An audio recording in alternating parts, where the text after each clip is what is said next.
So if we look at the real world, what are the equivalents of scream energy and laughter energy? And I think it's pretty easy to identify what these might be. If you think about scream energy, coal and oil, the ultimate scream energy, because of all the forms of energy, they're the ones that are most effective in creating greenhouse gases. If you look at oil in particular, it's most effective in generating wars. So they're the scream energy. What about the laughter energy? Well, it's pretty obvious here. There's some obvious ones: solar, wind, geothermal, tidal. These are forms of energy that don't lead to the oppression and the deaths of human children. Now, I'd like to conclude on a positive note about coping with cheap oil, or coping with peak oil. I think it is both a monster problem and it's child's play. So if we are going to cope with peak oil, we need to have a fundamental cultural change. We need a major social revolution. But we can do that by reviving values that already exist within our children. So if we take the time to observe our children and to learn from our children, we may rediscover, first of all, the joys of slowness, because children are very good at living in the present. We may rediscover the value of community and working together, and children are very good at cooperative play. And we may even rediscover our own inner child. And if we can do all those things, we will create more child-friendly cities, but we'll also have cities that are happier, healthier, more livable for all city residents, both now and in the future, and we'll have cities that are much better prepared for the coming of peak oil. Thank you.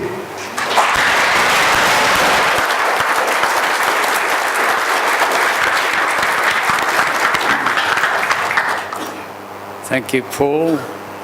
Questions now. I'm sure there are quite a few questions after Paul's talk. Up at the back over here, Jenny.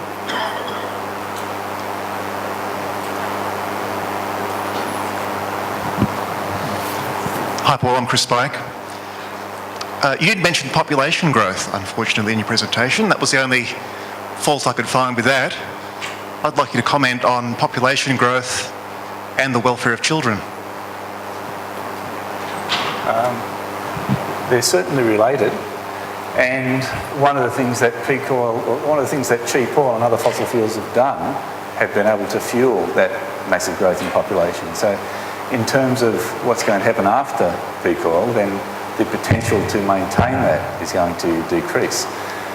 If we start thinking about how we're going to cope with that, though, and relate the lack of ability to maintain our current urban lifestyles after peak oil to the provision of food, then something I was talking about with Bruce a couple of days ago was that if we can start to use our oil more sensibly in cities, and if we can start to think about, is it really sensible to drive a 5-year-old child from one side of the city to another side of the city so that they can play soccer with another 5-year-old child, then all of a sudden we've got all this oil that we can do something more useful with. And if we can use that for agriculture to provide food for Australian and overseas children, that might help to solve that problem. Hi, I was just interested that you didn't include nuclear energy as a form of scream energy. And I'm particularly concerned about this because I do know anecdotally, because I'm a PhD student and I hang out with a lot of much younger PhD students, and I can tell you that a lot of people in Generation Y, in the 20-somethings, studying science and technology and all these subjects at PhD level, just refuse to believe me that nuclear is just way, way too dangerous to use as a form of energy, and actually do see it as a viable form of green energy and treat me like an old hippie.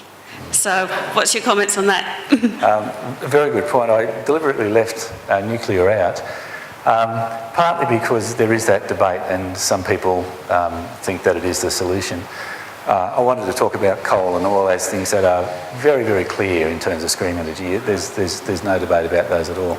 I personally would side with your view that I would put nuclear in the scream energy category, but just so that it wouldn't cloud the debate, I just wanted to leave that out. And also, having said that, I'd agree that nuclear is a form of scream energy. I think coal is much, much worse. Thank you, Paul. I'm a teacher and I let my children play with worms, so I really enjoyed your presentation. In New South Wales at the moment, we have a government that is pouring more and more people into Sydney, and one of the strategies for the housing development is not to provide open space for children to play. So I love your presentation. I'm caught in the reality that I see a government hell-bent on destroying cities and making them extremely childless, unfriendly places. Yes. Your comment? Yes, I've got. I could talk about that for several hours.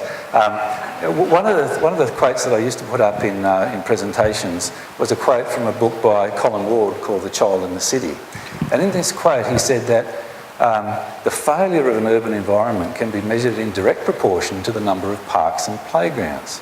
Now, while that seems like a ridiculous statement, what he's saying is that if we rely on parks and playgrounds as our only solution to the creation of child-friendly cities, we are effectively saying to our children, look, sorry kids, but this is our city.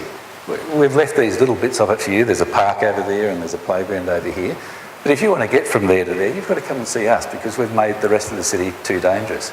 So I agree that we need to make spaces for children, but we need to make our whole cities child-friendly. In other words, as well as having special parks and special places for children, we need to make our whole cities safe enough so that they can get to those special places. Dr. Tranter, my grandchildren are going in daycare. We are living in a society which claims to produce children and to have both parents working. And I point out two words to you. 1,200 ABC child care centres in financial trouble, and B, this so-called recent term of quality time with the children. We didn't know that when I grew up. There was no such word. And I wonder whether this system, as we promote it nowadays, this transfer of funds, public funds, into the private childcare industry, we also call that, will help in those things which you're just promoting. Thank you. Okay, there's quite a few things to comment on there.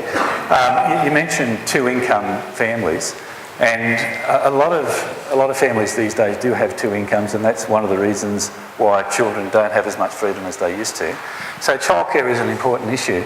But if you think about the way in which peak oil has been used to allow us to generate a reliance on car traffic, and you also think about what cars do, a lot of people assume that cars save them time. Cars do not save people time.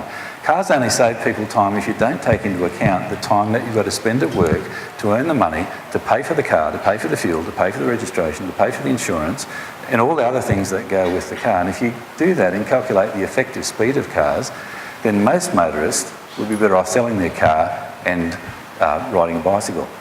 Also, if you did that, you could start working part-time or having one of the people in the household working part-time, so you'd have more time to spend with your children. I also like your point about that quality time. Someone I know chastised me for using that term, you know, spending quality time with the children. And she said, no, I just want to spend time with my children. So that's something we need to do. But ironically, this cheap oil has allowed us to create societies in which we're busy working, producing consumer goods all the time that we think are good for us and save time, and in reality they don't. So cheap oil has really led us along the garden path in terms of time savings. Thank you, Paul. I think we're on time. And